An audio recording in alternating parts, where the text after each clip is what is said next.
All right, film fans, it's Cinephile Mike, your friendly neighborhood cinephile, and it is day 9 of the 95 Days of Awards season posts. Today, I am here to talk about Luca Guadagnino's cannibal love story, Bones and All. Written by David Kajganik, Guadagnino gives us a road trip film that, while it may be seen as a horror film, we actually get a thought-provoking coming-of-age film that shows how two young lovers come to terms with the hand they are dealt in life.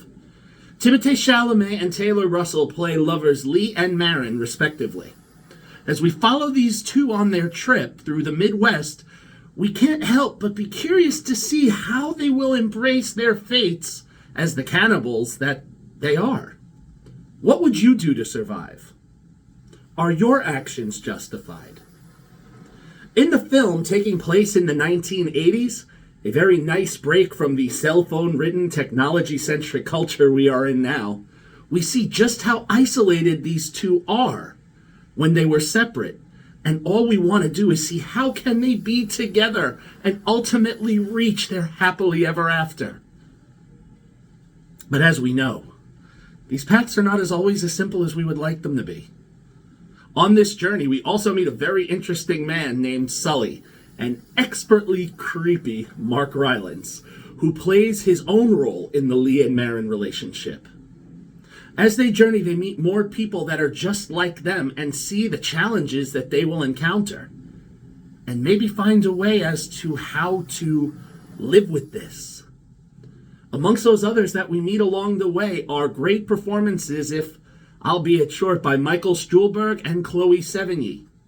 While not the primary foci of the film, their roles do further the story in a way that oftentimes when films introduce these quick characters for a scene, they don't always drive the film. They kind of bloat it for time. But this is not what happens here.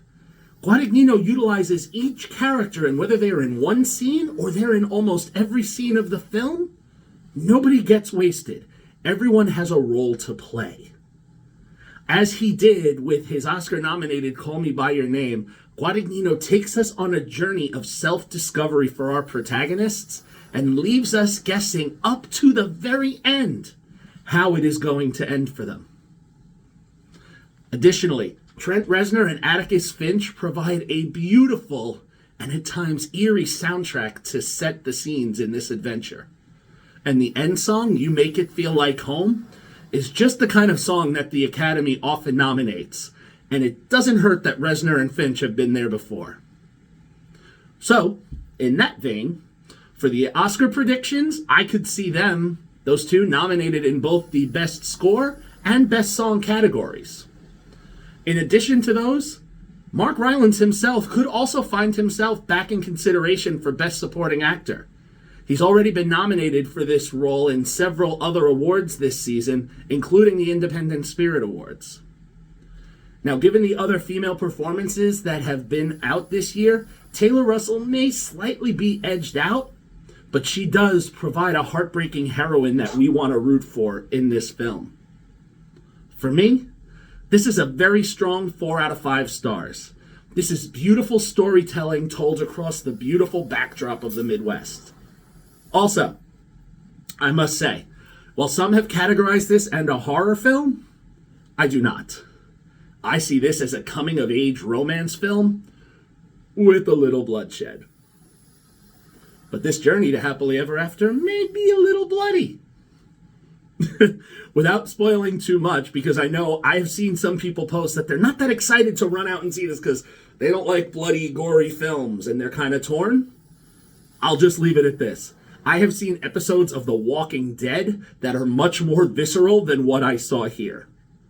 While those shocks do have their effect in this film, they definitely do not take away from the joy of the storytelling that we're here to see. So if the fear of excess gore is keeping you away, don't let that dissuade you. Now, as of this post, you can still catch Bones and All in theaters and also rent it on demand. Tomorrow for day 10, well, I'm going to change it up a little bit. I'm going to be announcing that a little bit later this evening. But for now, this is Cinephile Mike saying, take a break and watch something new.